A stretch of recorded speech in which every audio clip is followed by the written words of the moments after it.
नमस्कार। आज 12 दिसंबर है। इंदौर शहर में तापमान में थोड़ा सुधार हुआ है। सवेरे की ठंडक से थोड़ी राहत महसूस हुई है, पर एकदम नगर निगम को गर्मी चढ़ गई है।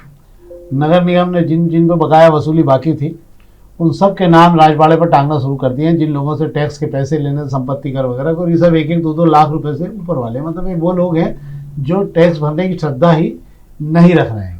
और निश्चित रूप से ऐसा कहा जाए, इसको बिना न माने जला दी जड़ गए 3 दिन बीत, और बोले राम सको बिना भयभीन होए न प्रीत। ये वो लोग हैं जिन लोगों के पास में टैक्स भरने के लिए समय नहीं है और टैक्स भरने के नाम पर ही टाला टूली करते रहते हैं। कुछ लोगों का पहले बाकायदा कैंप लगाए गए। एक वार्ड 74 था, शायद 74 ही था ना, जिस पर अभियान चलाया गया था, और 4 से 5 करोड़ रुपए की टैक्स चोरी का मामला वहाँ सामने आया था। उसके बाद में नए कमिश्नर ने एक बड़े पैमाने पर कार्रवाई की, पर उसके पहले जो है सबको बाकायदा हर जोन पे शिविर लगाए गए। प्यार दुलार से समझाने का समय शायद अब खत्म हो गया। और इसके बाद में अब नगर निगम ने आज से बोर्ड लगाना शुरू कर दिए। वार्ड 56, 57, 58 के जो भी रहे उनके नाम लगना शुरू हो गए। राजवाड़े पे लगे हैं। जिन लोग उस क्षेत्र में रहते हैं जाकर अपना नाम चेक कर लें कि नाम उसमें झपा तो नहीं है। काय के लिए इज्जत खराब करवाना। मेरा आग्रह है कि आप लोगों, हमारा भी आग्रह है इस चैनल से कि नगर निगम का जो संपत्ति कर बनता है, जो भी कंफ्यूजन है उसको दूर करके उसको भरने की कोशिश जरूर ईमानदारी से करनी चाहिए। क्यों मनोज? बिल्कुल सही कह रहे हैं आप, क्योंकि नगर निगम जो है 8,000 करोड़ का बजट लेकर चलता है। इंदौर नगर निगम जो है पूरे 16 नगर निगम जो मध्य प्रदेश में है उनमें सबसे नंबर 1 पे। 8,000 करोड़ का बजट होना बहुत अच्छी बड़ी बात होती है। हालांकि उसमें कई मीन मैक निकाली जा सकती है, वो अलग बात है। लगभग कहा जा रहा है कि 1100 से 1200 करोड़ रुपए इंदौर की जनता को चुकाना है। ये तो वो आंकड़े हैं जो दिखते हैं। इसके अलावा कई आंकड़े ऐसे हैं जिनकी संपत्ति करके खाते ही नहीं खोले हैं, है ना। कहने का मतलब यह है कि नगर निगम के पास बहुत गुंजाइश है। अब तकलीफ यह है कि इस पैसे को वसूलने का मादा किस में है। अब जो भी नगर निगम का नया कमिश्नर आता हमेशा राजस्व की ओर बात करता। मुझे याद है कि एस कृष्ण चैतन्य राजस्व के थे, उन्होंने इस बात को देखा था और हम लोगों ने भी समझाया था अपने अखबारों के माध्यम से कि साहब ये जो संपत्तियां जिसपे कॉलोनी काट देती है उसको भी संपत्ति करके दायरे में लिया जाए। तो लगभग 300 करोड़ रुपए का आंकड़ा ऐसा दिखाई दिया था जो जिन्होंने कॉलोनी काट ली थी आईडीए और इनसे स्कीम से बचने के लिए। हालांकि उनके ऊपर फिर संपत्ति कर लागू हुआ। बहरहाल बात यह है कि राजवाड़े पे जो नाम टंगे हैं उससे कई लोग कह रहे हैं कि भाई ये तो इज्जत उछालने की बात है, लेकिन इज्जत क्या है इसमें ये मेरा मानना ये है कि साहब जिसने पैसा नहीं चुकाया उसका नाम सामने जरूर आना चाहिए। अखबारों के माध्यम से आता है, जैसे खालसा कॉलेज में ताले लगाए गए, उसी प्रकार से आने वाले भविष्य में इन पे ताले भी लगना चाहिए। आप मेरा जहां तक सोच है। सही बात है। अभी आपने अब सख्ती करना चालू की है, आपने तो अब डर भी पैदा करना चाहिए। ऐसा नहीं, डर भी पैदा होगा तभी जाके कुछ काम आगे बढ़ पाएगा। अब हम खबरों की बात कर लेते हैं। हम अग्निबाण से शुरू कर रहे हैं और अखबार आज सब जीतू यादवमय हो रहे हैं। पार्षद हैं, एमआईसी के पूर्व सदस्य हैं और आज अखबार उनके जन्मदिन से भरे पड़े हुए हैं। इसलिए जितको जितनी जगह मिल पाई है जहाँ यहाँ पे, उसके हिसाब से लोगों ने अपनी जगह के आधार पर खबरें लगाई। खबरें आज विज्ञापन के कारण कम भी है। तो एक आज पूरा पश्चिमी क्षेत्र सड़के सवेरे 4 बजे, हालांकि मैं कहूँ पूरी रात जबरदस्त तैयारी चल रही। रंजीत हनुमान मंदिर अब ये सिद्ध स्थल हो गया है उस पूरे क्षेत्र का। और रंजीत हनुमान मंदिर पर आज सवेरे जो भव्य प्रभात फेरी निकलना थी उसको लेकर लोगों में जबरदस्त उत्साह देखा गया। मतलब उस क्षेत्र में इतना ज्यादा उत्साह देखा गया कि मैं सोचता हूँ शायद जिन लोगों को मालूम है तो गणेश विसर्जन की झांकियों के समय में जो भीड़ देखने को मिलती है, शायद वही की वही भीड़ उस पूरे इलाके में देखने को मिली। लोगों सड़कों किनारे से बाबा रंजीत की सवारी देखने के लिए उमड़ पड़े थे और ये अच्छा और स्वस्थ परंपरा का वहाँ पर निर्वहन हुआ। देर रात तक स्टेज बनाए गए, बड़े बड़े भव्य हनुमान जी के पुतले बनाए गए, सब किया गया, तमाम चीज़ें की गई। यकीनन बहुत अच्छा। और इस बार प्रशासन ने बहुत सुधार की गुंजाइश सब रखी थी। इस बार बड़ी सख्ती के साथ काम हुआ और बहुत शांतिपूर्वक तरीके से आज 14 दिन था, ये समापन भी हो गया इसके साथ में इस 4 दिवसीय आयोजन का। क्या मनोज जी? बिल्कुल, इसमें सबसे बड़ी बात है श्रद्धा जो युवा वर्ग में देखी गई है अकल्पनीय है। और सवेरे की ठंड, आप सोच सकते हैं हम जब कल बात कर रहे थे कि ठंड केवल सवेरे की है, तो कड़कड़ाती ठंड में इतने युवा वर्ग का होना और इस प्रकार से आयोजन का होना और निर्बाध तरीके से इस आयोजन का संपूर्ण होना, ये बहुत बढ़िया बात है। मैं एक थोड़ी सी जानकारी अपने दर्शकों को देना चाहूँगा कि ये हनुमान अष्टमी जो है वो अलग विषय है और हनुमान जयंती अलग विषय है। हनुमान अष्टमी जो है अहिरावण के उद्धार के समय की घटना को माना जाता है, जिसमें हनुमान विजय के उत्सव के रूप में इसे माना जाता है। तो रंजीत बाबा जो है रण को जीते थे, इसलिए रंजीत बाबा हनुमान अष्टमी के दिन भव्य सवारी के साथ में बाहर निकलते हैं। इसके अलावा एक खबर और अग्निबाण में हम बात कर लेते हैं। 14 तारीख को इंदौर मुख्यमंत्री जी बैठक ले रहे हैं। इंदौर के विकास का नया ब्लूप्रिंट तैयार होगा उस दिन। मेट्रोपॉलिटन रीजन के साथ नवीन bypass, economy corridor, night club market, bus सेवा से कई मामलों पर मुख्यमंत्री पहली बार इंदौर के प्रभारी भी हैं, वो विकास की रफ्तार देने के लिए वो भी बहुत ये मान के चल रहे हैं कि समय कम है और मेरे को अधिक से अधिक काम करने हैं, और उसी को देखते हुए उन्होंने बहुत सारे काम खोल दिए हैं। कुछ समय में आपको दिखने लगेंगे। आज उज्जैन के लिए भी जो टीम आई थी विधानसभा की, उसने कहा कि बेहतर तरीके से औद्योगिक क्षेत्र विकसित हो रहा है और आसपास के क्षेत्रों में नीमच, मंदसौर वगैरह में भी अब उद्योगों की रफ्तार बढ़ने लगी है। एक अच्छा प्रयास है मुख्यमंत्री का। 2 साल भी आज पूरे हो रहे हैं, हमारी तरफ से बधाई। और कल जो 14 तारीख को बैठक होने वाली है उसके अंदर बहुत सारे मुद्दों पर बात होगी। एक तो 7 जिलों के लिए जो घोषित होने वाला मामला है, एक तो जल घर हर घर जल वाली योजना भी हो रहा है, बहुत सारे काम हो रहे हैं। क्या मनोज जी? बिल्कुल सर। एक तो विकास का ये जो खाका खींचा जा रहा है, खास करके इंदौर में बैठ करके इस पे चर्चा होना, ये भी बड़ी बात है कि एक प्रकार की कैबिनेट मीटिंग जैसा है। हालांकि राजवाड़े में हो चुकी है, पर विकास को लेकर इंदौर बहुत मायने रखता है, क्योंकि इंदौर से पूरी गाथा लिखी जाती है और पूरे मध्य प्रदेश में बात फैलती भी है। अब जैसा कि आपने बताया कि 7 जिले एक साथ घोषित होंगे जिनके घरों में जल पहुंचने लगा है। हुकुमचंद मिल का मामला है, खास मामला जो रहेगा इसके अंदर, इंदौर की जनता जिस पर आंख गड़ा कर बैठी है अंडरग्राउंड मेट्रो की। वो मेट्रो कहां से अंडरग्राउंड होगी, वो 14 तारीख के शाम तक, रात तक आप लोगों को पता लग जाएगा। और इसी के साथ हुकूमत मिल की जो जमीन एक्वायर हुई थी उस पर हाउसिंग बोर्ड का क्या प्रोजेक्ट आना है, इसकी भी जमीनी आधार आपको उस दिन देखने को मिल जाएगी। अब हम दोपहर की खबरों की बात कर रहे हैं। दोपहर के पहले पेज की खबर की मैं आपसे बात कर लेता हूँ। आरबीआई ने अलर्ट जारी किया है तमाम बैंकों को लेकर, एनबीएफसी को लेकर तमाम जगह पर अलर्ट जारी किया है कि 500 के नकली नोट, उच्च क्वालिटी के नकली नोट आके बाजार के चलन में आ गए हैं और इसे लेकर सतर्क रहने को कहा गया है तमाम बैंकों को, इनको कि जहां जहां भी इस प्रकार का हो ध्यान रखें। दूसरा एक और बात है कि आने वाले इस साल के अंदर शायद 100 और 200 के नोट अब आपको खुले में नहीं मिलेंगे, आपको एटीएम से ही निकालना पड़ेगा। मुझे ऐसा लग रहा है 500 के नोट को पीछे करना भी शुरू कर दिया और एटीएम में आने वाले समय में 500 के नोट आपको मिलना बंद हो जाएंगे। उसके 2 कारण हो रहे हैं। एक तो जो नकली नोट आ रहे हैं 500 के चलन में ज़्यादा आसानी होती है, 100 और 200 के चलन के चलाने में भी बहुत दिक्कत होती है। तो इस साल जो है करीब ये जो वित्तीय वर्ष गया उसमें 1,05,000 के नकली नोट का जो आंकड़ा जारी किया है उसमें बताया गया है कि 24-25 में 1,17,722 नकली नोट पकड़ा है और ये 300 गुना उछाल हो गई है इसके अंदर नकली नोट में।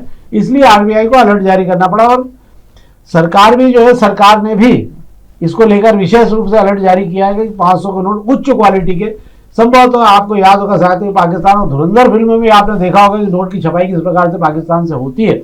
वो नोट छप छप के किस प्रकार से लाके यहाँ टेररिज्म और आपकी अर्थव्यवस्था खराब करने के लिए प्रयास किया जा रहा है।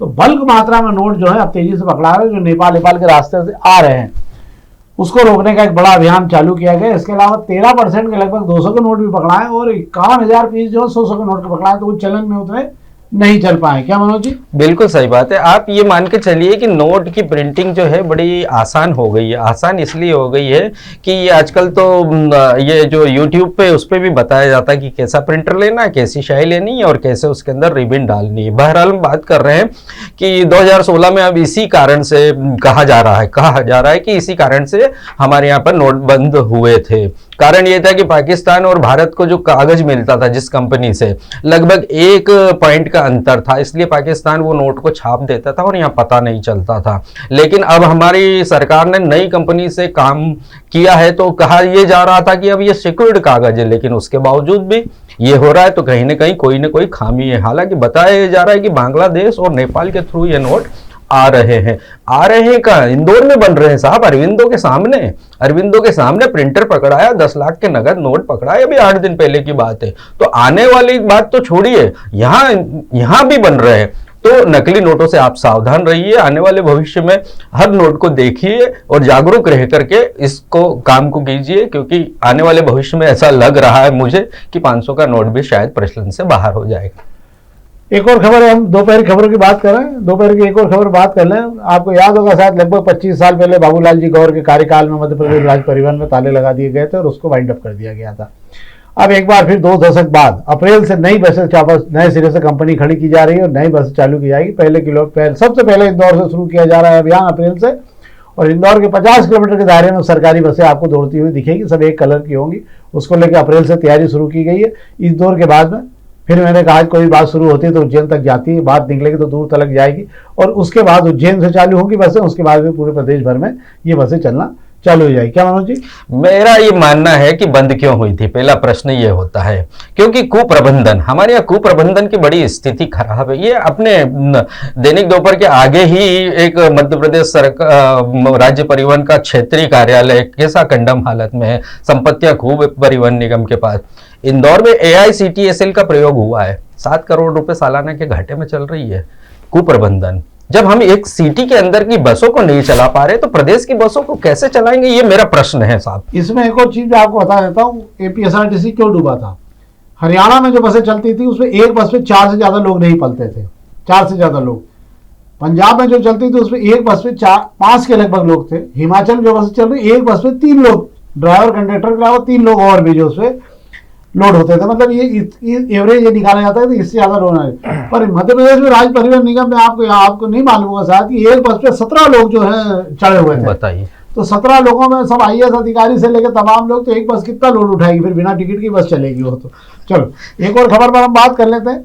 आपको आश्चर्य कि जो इंदौर का रेलवे स्टेशन का नक्शा बड़ा भारी दिखाया गया और बड़ा भव्य नक्शा बनाने को लेकर मामला बताया जा रहा था, उसके लेकर संजय जलगांवकर जी ने एक स्टोरी बताई है।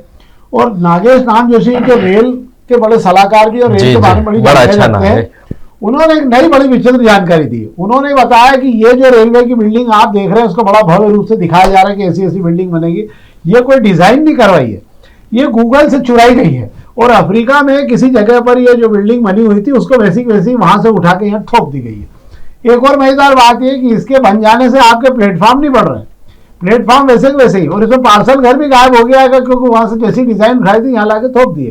नागेश नाम जोशी जी ने मंत्री को भी चिट्ठी लिखी कि भैया इस प्रकार की डिजाइन अगर बननी होगी तो इससे होगा क्या, क्योंकि इससे शहर का कोई भला नहीं हो रहा, जबकि आगे की जमीन हमारे यहाँ खाली पड़ी है। नागेश जोशी जी कहना है कि आगे जगह जगह खाली पड़ी तो उसका प्लेटफॉर्म के लिए उपयोग किया जा सकता है, और पीछे की साइड में साइड में भी जो जगह है वहाँ पार्किंग की उसमें भी इसका उपयोग किया जा सकता है। कुल मिला के ये मेरी एक बात अभी तक समझ में नहीं आई कि जब हम इतना पैसा खर्च कर रहे हैं तो घाड़ी गई और चोरी चकारी की गई है, नक्शा उठा के क्यों ये सब काम कर रहे हैं। हमें हमारी डिजाइन खुद बनवाना चाहिए। इस शहर में बड़े बड़े टैलेंटेड इंजीनियर बैठे हुए हैं, 2 IIT काम कर रहे हैं, IIM काम कर रहे हैं, GSITS है, IIT इंजीनियरिंग कॉलेज है, इनको जवाबदारी देना चाहिए कि इंदौर के लिए बेहतरीन नक्शा बना के पेश करें।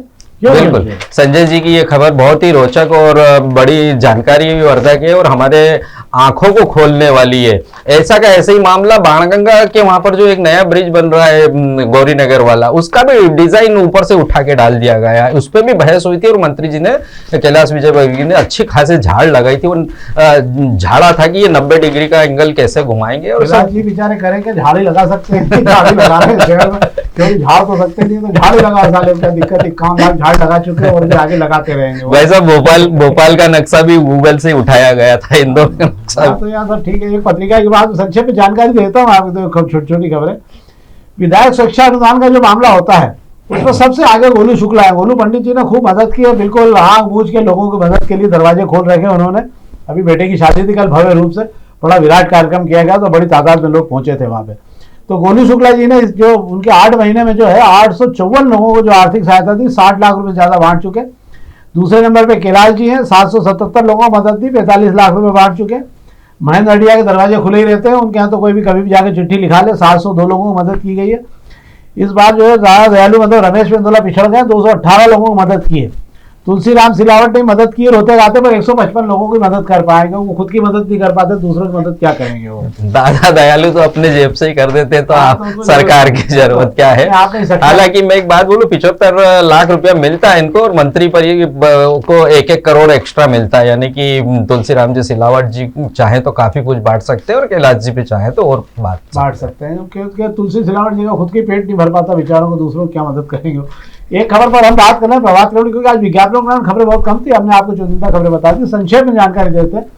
मालवा मिल चौराहे पर एक कम्युनिटी हॉल था जिसको तोड़ ताड़ दिया गया था, नए सिरे से बड़े भव्य रूप से बनाया जा रहा है। आज उसका भूमि पूजन किया गया, नंद किशोर पहाड़िया जी के क्षेत्र में बन रहा है ये, और इसका बजट और सब पारित हो चुका है और आज इसका भूमि पूजन किया जा चुका। बड़े पैमाने पर बहुत सुंदर तरीके से बना है, डिजाइन तो बहुत अच्छी बनी है, बनेगा कैसे ये मैं नहीं बता सकता, और आज इसका भूमि पूजन हो चुका है। क्या सर? लगभग है ना 12 या 13 कम्युनिटी हॉल या इस प्रकार से है जो नगर निगम आम जनता के लिए देता है। आम जनता वही जो गरीब गुरबा कहलाती है, बाकी तो सब अपने करोड़ों के ब्याह कर रहे हैं। तो ये मालवा मिल क्षेत्र में ये सुविधा होना निसंदेह नंदू पहाड़िया का प्रयास बहुत अच्छा है और वहाँ की जनता को इसका लाभ मिलेगा। ऐसे ही बापट चौराहे वाले का बगीचे का भी उपयोग आम जनता करती है, वो भी एक नगर निगम का ऐसे अच्छे प्रयास रहेंगे जिससे कम्युनिटी हॉल बनेंगे और लोगों के काम आएंगे। ये तो थी आज की खबरें और जानकारी जो हमने आपको दी। हमारा आपसे आग्रह, कृपा कर इस कार्यक्रम को लाइक जरूर कर दिए, अधिक से अधिक अपने मित्रों तक पहुंचाइए। आपके देखने से हमारा मनोबल बढ़ता है। जितने लोग देखते हैं गूगल पे, जो भी लोग देखते हैं, वो हमें अगर लगता है कुछ सुधार किया जाना चाहिए तो कृपा करके आप इसे सुधार भी बताइएगा, हम उसे इम्प्लीमेंट कराएंगे। बहुत बहुत धन्यवाद।